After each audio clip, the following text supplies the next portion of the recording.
Alright, so yan, hello guys. Okay, welcome to another topic. Okay, so we're still on the types of sponsored product ad. Okay, so we're done with the automatic targeting. Okay, so we already discussed what's the automatic targeting and ano ba yung kanyang advantage.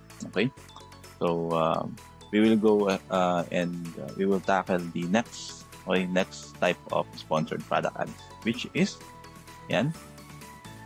Alright, we have the sponsored products manual targeting. Okay, so sa manual targeting, okay, kung sa automatic is we let Amazon to do the job dito sa manual targeting.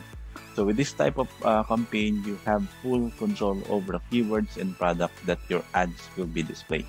Okay, so meron siyang dalawang targeting. Okay, so let's go back to our ads console. Yan, console, and then okay, so try natin check kung ano yung product targeting and yung two types of manual targeting.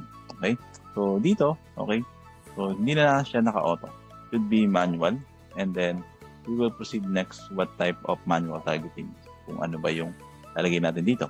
So meron tayo ulit dito sa product, there should be a list of the listing. Okay, since wala siyang listing, so let's move on just for the sake of example. Okay, dito sa targeting, we have the automatic, and now we will proceed on manual targeting. Okay, the manual targeting, we have two types. Okay, we have the keyword targeting and then the product targeting. Okay, it's keyword and the product targeting. All right, yeah. Okay, so let's choose first the keywords targeting. Okay, and sa keywords targeting, meron siyang three types. Okay, three types pagdating sa keyword targeting. We have the broad, the phrase, and the exact. Ayan. Okay?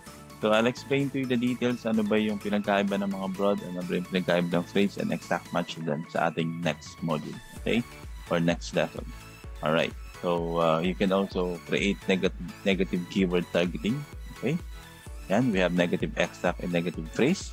And pagdating dito sa campaign bidding strategy ng manual, dito hindi na tayo gagamit ng dynamic bids and dynamic up and down or down only.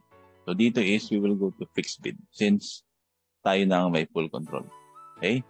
And then the product name or the campaign name should be the same with the ad group name. Okay? Yan. So that's gonna be our keyword targeting. However, we still have another type ng manual targeting. We have the product targeting. The product targeting, we can target individual product. So we can say that we can target like individual ASIN, and then we also have the category. Okay, I will explain to you the details of each of these sa susunod na modules, but for now I want you to focus first on keywords targeting and product targeting. That's your example of manual targeting.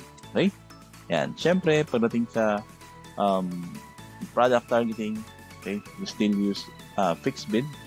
Okay, yan, and then make sure na pareho ang ating campaign name and or ad group name. Okay? Yan. So, the creation ng product targeting, we will discuss it on a separate topic. Okay? I'll show you how to do it. And that's it. Okay? That's gonna be your end of the module for types of sponsored products. Okay? Yan. Alright. So, in any case that you do have any question, just let me know. Okay, you can park it and I'll see you on the checkpoint type session. Thank you so much and bye-bye.